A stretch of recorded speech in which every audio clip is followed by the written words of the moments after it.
Welcome to Not Milk Never Milk. Subscribe if you're lactose intolerant.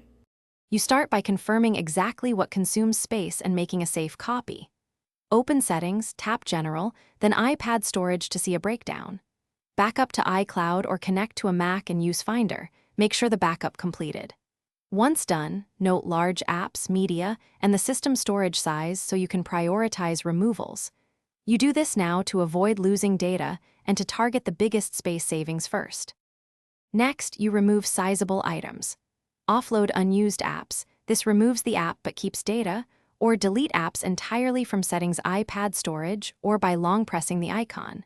Then clear media caches, delete unwanted photos and videos, remember recently deleted, remove large messages attachments, and delete podcast episodes or offline files.